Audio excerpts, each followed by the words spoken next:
50 heavily patched Hells Angels, 50 custom Harley-Davidsons lined up outside a roadside dive. Touching a club member's bike is an unspoken death wish. But when the Bakersfield chapter walked out into the sweltering California heat, they didn't find vandals. They found folded white notes tucked into their helmets. Bakersfield, California, mid-July. The kind of dry, suffocating summer heat that melts the tar on the highway and makes the air shimmer with deceitful mirages. The Rusty Nail Saloon sat just off Route 99, a notorious haven for the one-percenters. Inside it was a sanctuary of cheap whiskey, stale cigarette smoke, and the heavy, booming laughter of men who lived entirely by their own violent code. Clayton Hayes pushed open the heavy oak doors of the saloon, squinting as the blinding afternoon sun hit his eyes. At 52, Clayton was the president of the Bakersfield chapter of the Hells Angels. He was a man carved from granite, his skin the canvas of faded ink and jagged scars. Behind him walked his most trusted inner circle, Ricky Maddox, the volatile sergeant-at-arms, and Big Dave Sullivan, the chapter's towering enforcer who tipped the scales of 300 pounds. They were buzzing from a successful run, laughing about a joke Ricky had just cracked. The parking lot was a sea of chrome and custom paint jobs. Thrifty Harley-Davidson motorcycles sat gleaming in the sun. But as Clayton approached his heavily modified road glide, the laughter died in his throat. His heavy engineer boots ground to a halt on the gravel. There, wedged perfectly between his worn leather seat and the visor of his custom-painted helmet, was a crisp white envelope. The silence that fell over the trio was instant and deafening. In the world of outlaw motorcycle clubs, a man's bike is an extension of his soul. You do not look at it too long, you certainly do not sit on it, and you absolutely do not touch it. To leave something on the president's bike was an act of profound suicidal disrespect. Ricky's hand immediately dropped to the heavy brass knuckles resting in his leather cut. His eyes darted around the desolate parking lot, scanning the empty highway and the rusted-out cars across the street. "Who the hell?" Ricky growled, the veins in his thick neck bulging. "Someone's looking to get buried in the desert," Dave muttered, his massive fists clenching. Clayton didn't say a word. His face was an unreadable mask. He reached out, his heavy, silver-ringed fingers pulling the envelope free. It wasn't sealed. There was no name on the front. He half expected it to be a death threat from the Mongols or the Vagos, a declaration of a turf war.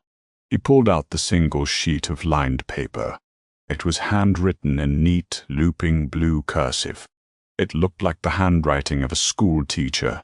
Clayton read the words, and as he did, the oppressive heat of the California sun seemed to vanish, replaced by an icy, paralyzing dread that shot straight down his spine. The note read, "Clayton, the fire in Fresno, August 12, 1998. I know who really lit the match, and I know why you let your brother Jimmy take the fall. He's been in Cochran for 25 years for your sin. It's time to pay the toll." The blood drained entirely from Clayton's face. He staggered backward a half step, his boots scraping against the asphalt. This wasn't a gang threat. This was a ghost story. In 1998, a massive blaze had engulfed a rival clubhouse in Fresno. It was a strategic, brutal move to protect the Hells Angels armory. Clayton had poured the gasoline.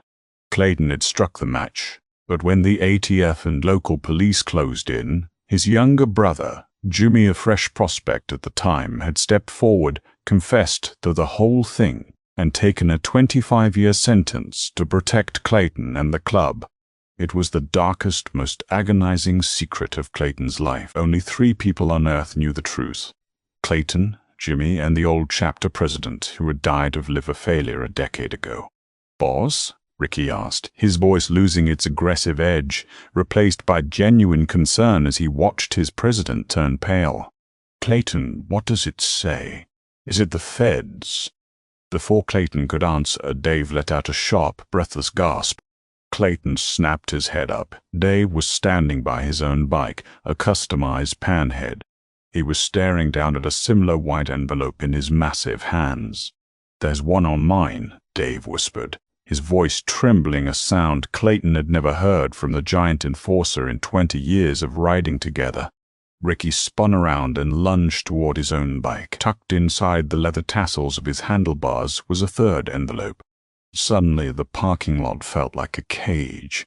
They weren't just being disrespected, they were being hunted. "Read yours," Clayton commanded, his voice tight, hoarse, barely recognizable. He shoved his own note deep into the pocket of his denim cut, unwilling to let his brothers see the shame of his past. Ricky ripped his envelope open, his hands shaking slightly. Ricky was a man who thrived on chaos. He had survived shootouts, prison riots, and high-speed chases without blinking. But as his eyes scanned the neat blue cursive, his tough exterior shattered like cheap glass. Ricky's note read, "Ricky, the $40,000 missing from the Oakland gun run last November. You told the club the California Highway Patrol confiscated it during a traffic stop. You lied. You took it to pay for your mother's oncology bills at Cedars-Sinai. The club doesn't tolerate thieves, Ricky. Even desperate ones. What happens when I tell them?" Ricky's breathing became shallow, rapid. Embezzling from the club was a cardinal sin. It didn't matter if the money went to charity, a dying mother, or the cartel. Stealing from the Hells Angels meant a severe beating, strict patches, and often a quiet disappearance into the Mojave. Ricky looked up at Clayton, absolute terror in his eyes. He opened his mouth to speak, to lie, to defend himself, but the words wouldn't come. "And you, Dave?" Clayton asked, ignoring Ricky's panic. The foundation of trust that held their brotherhood together was already beginning to fracture. Dave, the 300-pound giant who had once ripped a bar door off its hinges with his bare hands, was crying. Thick, silent tears rolled down his weathered cheeks, getting lost in his graying beard. He stared at the piece of paper as if it were a bomb about to detonate. Dave's note read, "Dave, Chloe is living in Portland now. She didn't stay in Chicago like you thought. She has a son, a little boy named Wyatt. He has your eyes, but she still wakes up screaming when she hears the sound of a motorcycle. You broke her, Dave, but I can tell you exactly where to find her. 20 years ago, Dave had walked out on his wife and his 5-year-old daughter, Chloe, choosing the roar of the highway and the brotherhood of the club over suburban life. It was a decision that had haunted his quiet moments ever since. He had tried to find her a decade later, but she had vanished, changing her name to escape the shadow of her outlaw father. Now, a total stranger was dangling his flesh and blood in front of him. Who did this? Dave choked out, his massive hands crumpling the paper. Who the hell is doing this? "I don't know," Clayton said, his mind racing, piecing the fragments together. "But this isn't random. They didn't hit the prospects' bikes. They didn't hit the regulars. They hit the inner circle. They know our books. They know our families. They know our pasts." Clayton's eyes narrowed. The panic was fading, slowly being replaced by a cold, calculating rage. He was the president. He had to lead. "Terry!" Clayton roared, turning on his heel and storming back toward the rusty nail. Ricky and Dave followed, the gravel crunching violently beneath their boots. They kicked the saloon doors open, startling the few day drinkers at the bar. Terry, the middle-aged bartender who allowed the club to use the back room, looked up, freezing as he saw the murderous expressions on the three men's faces. "The cameras," Clayton demanded, leaning over the sticky mahogany bar. "Back office. Now." Terry didn't ask questions. He dropped his rag and scurried toward the dimly lit office in the back, fumbling with his keys. The three angels crowded into the tiny, airless room, the smell of stale beer and old paperwork suffocating them. Terry pulled up the CCTV footage on a dusty, square monitor. The camera pointed directly at the parking lot. "Roll it back," Clayton ordered. 10 minutes. The screen flickered. 10 minutes ago, the parking lot was empty. "Keep going," Ricky snapped. 15 minutes. 20. Then, at exactly 20:14 p.m., a figure strolled into the frame. The three bikers leaned in closer, their breath fogging the glass of the monitor. They expected to see a rival biker in full colors, or maybe an undercover Fed in a cheap suit. Instead, they saw an old man. He was average height, slight of build, probably in his late 60s or early 70s. He was wearing faded blue jeans, scuffed brown boots, and a distinctive olive-green military field jacket. A worn baseball cap was pulled low over his eyes. The old man didn't sneak. He didn't look over his shoulder. He walked with a slow, deliberate, almost arrogant confidence right into the middle of the Hells Angels bikes. He paused at Clayton's road glide, casually reaching into his pocket, pulling out an envelope and sliding it into the helmet. He repeated the process for Ricky and Dave's bikes, moving with the practiced precision of a man who had done this 1,000 times. "Zoom in," Dave demanded, squinting at the screen. "Get a look at his face." Terry fumbled with the mouse, digitally zooming the grainy footage. The pixels blurred, then sharpened just enough. As the old man finished placing the final note, he stopped. He turned slowly, deliberately, and looked directly up at the security camera. It was as if he knew exactly where the blind spots were, and chose to ignore them. He reached up, tipped his baseball cap to the lens, and smiled. It was a chilling, knowing smile. "Wait," Ricky said, his voice dropping to a whisper. He pointed a trembling, calloused finger at the screen. "Look at the shoulder of that green jacket. And look at his lapel." Clayton squinted. On the shoulder of the faded field jacket was a distinct patch, the screaming eagle of the 101st Airborne Division, and pinned to the collar, glinting in the California sun, was a tiny, unmistakable piece of silver jewelry.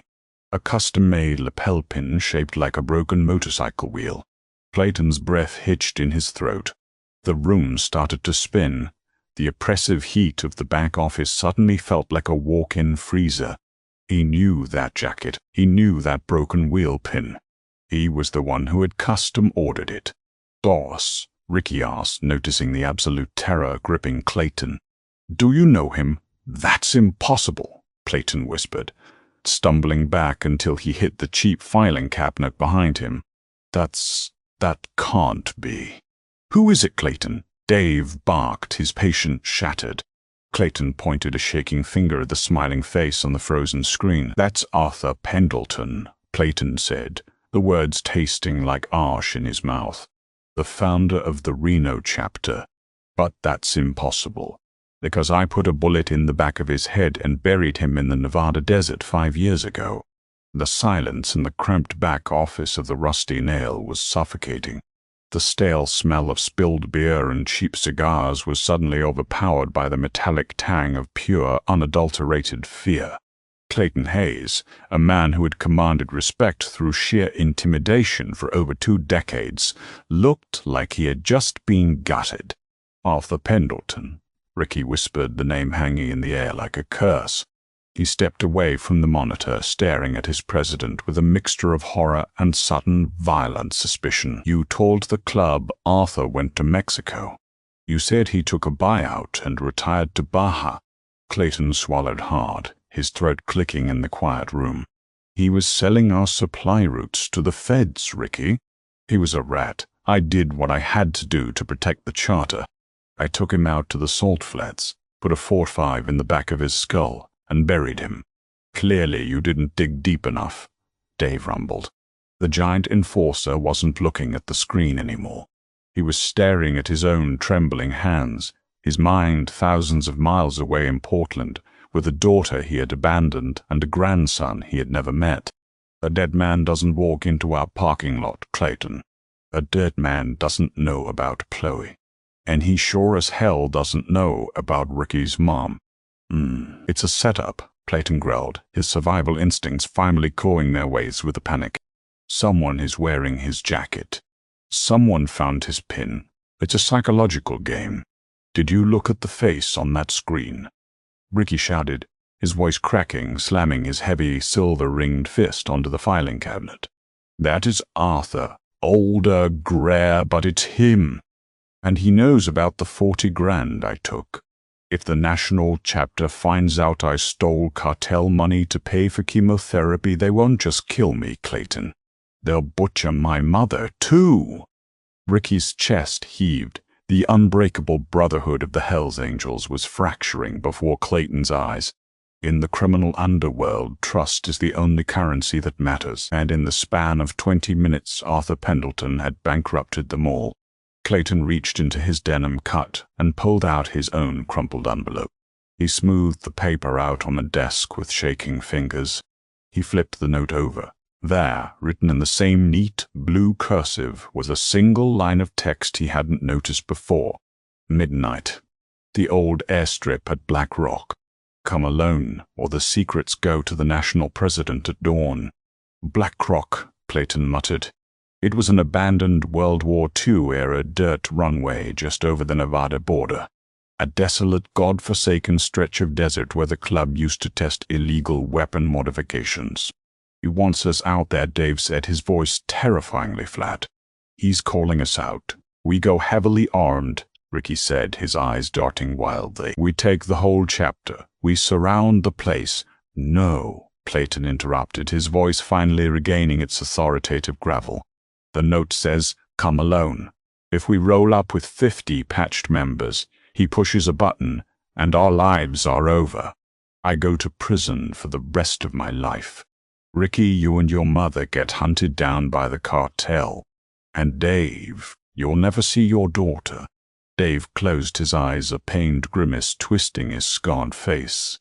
"So what's the play, boss?" "We ride," Clayton said, pulling his heavy leather jacket over his shoulders. "Just the three of us. We find out how he survived, we find out who he's working with, and we finish the job I started 5 years ago."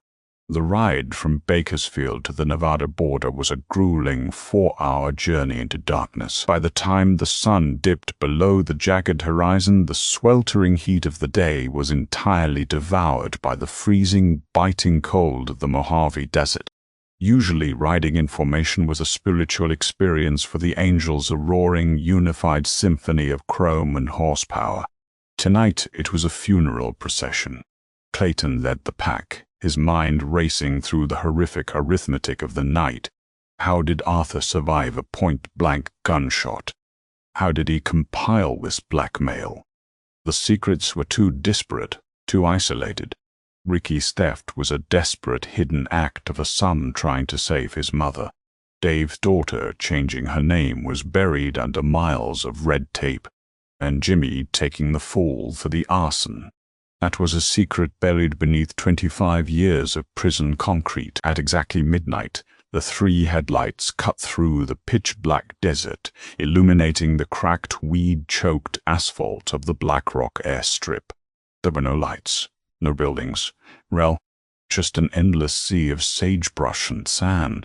They parked their bikes, the massive engines ticking and pinging as they cooled in the freezing air. The silence of the desert was absolute. Then a sudden, blinding floodlight snapped on 100 yards down the runway. The 3 bikers shielded their eyes, instinctively reaching for the heavy firearms tucked beneath their leather cuts. Silhouetted against the harsh white light was a single folding table, 2 metal lawn chairs, and the figure of an old man sitting perfectly still, drinking from a thermos. "Stay sharp," Clayton whispered, racking the slide of his 1911 pistol. "If he twitches, you light him up."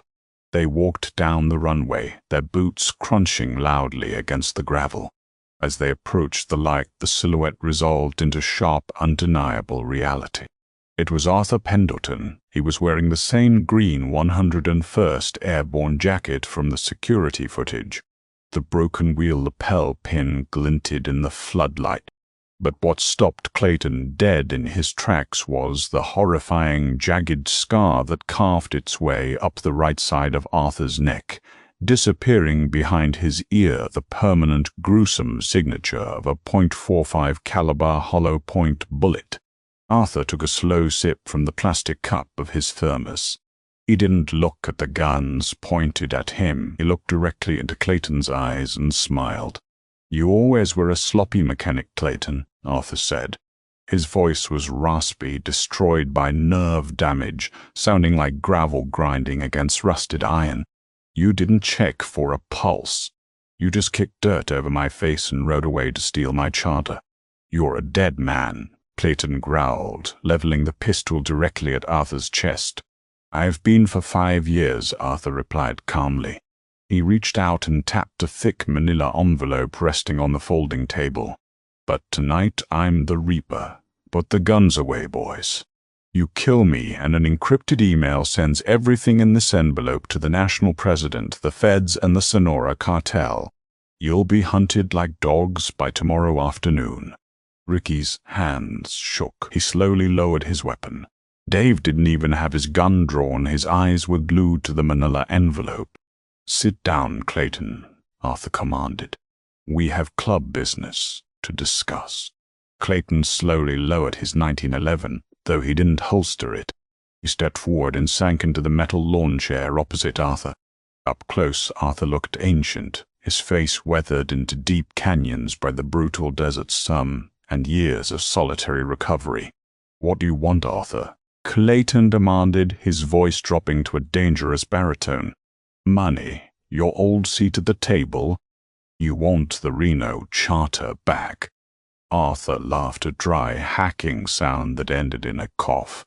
"I don't want a seat at a table of liars and thieves. I spent 5 years learning to walk again, 5 years in the shadows watching you parade around as a king. I don't want your money, Clayton. I want your empire turned to ash." Arthur slid 3 smaller envelopes across the table. They were identical to the ones left on their motorcycles. "Inside those are the exact times, dates, and bank routing numbers of Ricky's embezzlement," Arthur said methodically. "There are photographs of Dave's daughter and grandson, along with her home address in Portland. And there is a signed, notarized affidavit detailing exactly how you poured the gasoline at the Fresno clubhouse in '98, while your brother Jimmy burned his life down for you." "How?" Dave interrupted, stepping into the harsh light, his voice trembling with raw, unfiltered desperation. "How do you know about Chloe? I paid private investigators $10,000 apiece, and they couldn't find her." "How did you do it?" Arthur tilted his head, a look of genuine pity flashing in his eyes. "I didn't find her, Dave. I didn't find the missing cartel money either. I'm just an old ghost. I don't have the resources to dig up your sins." Clayton felt the cold desert air pierce straight through his leather jacket, freezing his blood. "Then who gave you the information?" Arthur leaned forward, folding his scarred hands on the table. "Someone who had 25 years to sit in a 6x8 concrete cell and realize that his older brother was never going to come save him. Someone who realized that the Brotherhood he sacrificed his freedom for was nothing but a lie." Clayton stopped breathing. The pistol in his hand felt like it weighed 1,000 pounds. "Jimmy," Clayton whispered. "Jimmy?" Arthur confirmed, nodding slowly. "Your brother is a smart kid, Clayton." "Well, a smart man now. Over the years, the guards at Corcoran State Prison grew to like him. They let him use the computers. They let him make untracked calls. He became the spider in the center of the web. He heard the whispers about Ricky's mother. He tracked down Dave's daughter through public birth records online. And when he had enough ammunition to blow the Bakersfield chapter off the map, he reached out to the one man he knew hated you as much as he did." "No," Clayton stammered, shaking his head, a profound, agonizing betrayal tearing through his chest. "Jimmy wouldn't do that. He took the fall for me. He loves the club." "He loved you," Arthur corrected sharply. "Until you stopped visiting. Until you stopped paying his commissary. Until you became president and decided that appealing his case was a bad look for the club's new legitimate businesses. You abandoned him in a cage, Clayton. So, he built a bomb, and he asked me to deliver it." Arthur tapped the thick manila envelope one last time. "Here is the deal," Arthur said, his voice turning to ice. "At sunrise, you 3 are going to ride back to Bakersfield. Dave, you are going to pack your bags, take your cut off, and ride to Portland. You're going to knock on your daughter's door and beg for her forgiveness. You are done with this life." Dave let out a shuddering breath, staring at the dirt. He didn't argue. He just nodded. "Ricky," Arthur continued, turning his gaze to the sergeant-at-arms, "you are going to take your mother, put her in a car, and drive until you hit the Canadian border. You leave the club behind. If you ever wear the Death's Head patch again, the cartel gets your routing numbers." Ricky swallowed hard, the tough, volatile biker completely broken by the reality of his situation. "And what about him?" Ricky asked, pointing a trembling finger at Clayton. Arthur's eyes locked onto Clayton, burning with a lifetime of vengeance. "Clayton is going to ride to the local FBI field office in Fresno," Arthur said softly. "He is going to walk through the front doors, surrender his weapon, and sign a full, detailed confession regarding the 1998 arson. He is going to exonerate Jimmy, and he is going to spend the rest of his natural, miserable life in the exact same cell his brother has been rotting in." "I'll die in there," Clayton whispered, the reality of a president entering a maximum security prison crashing down on him. "Yes," Arthur agreed, "you will. But if you don't walk into that precinct by 9 a.m. tomorrow, this envelope goes out, and Jimmy ensures that everyone in the yard knows exactly what you did to your own flesh and blood. You won't last 48 hours. The silence returned to the desert, heavier and more suffocating than before. The wind howled across the cracked runway, kicking up dust around the boots of the three men. They had come to the Mojave Desert expecting a shootout. They had come expecting a war, but there was no war to fight. They hadn't been defeated by a rival gang or a federal task force. They'd been dismantled by the very sins they thought they had buried. Arthur stood up slowly, painfully, his bad leg dragging slightly as he stepped away from the table. He zipped up his green military jacket and pulled his baseball cap low over his eyes. "The sun comes up in 5 hours, gentlemen," Arthur said, turning his back on them and walking into the darkness beyond the floodlight. "I'd suggest you spend them saying your goodbyes." Clayton, Ricky, and Dave stood frozen in the harsh white light. No one spoke. No one reached for their guns. Slowly, with tears in his eyes, Dave reached up, unzipped his heavy leather, cut the symbol of his entire life, and let it fall into the Nevada dirt. The Hells Angels of Bakersfield hadn't been destroyed by a ghost. They had been destroyed by the truth. And as Clayton looked down at his discarded patch in the dirt, he realized that hell wasn't a place you went when you died. It was the place you built for yourself while you were still alive. The darkest secrets never stay buried, and true betrayal always comes from the inside. When the dust settled in the Mojave, three men realized their unstoppable brotherhood was nothing but a fragile house of cards. If this intense true story had you on the edge of your seat, hit that like button, share it with your friends, and subscribe to the channel for more unbelievable real-life drama.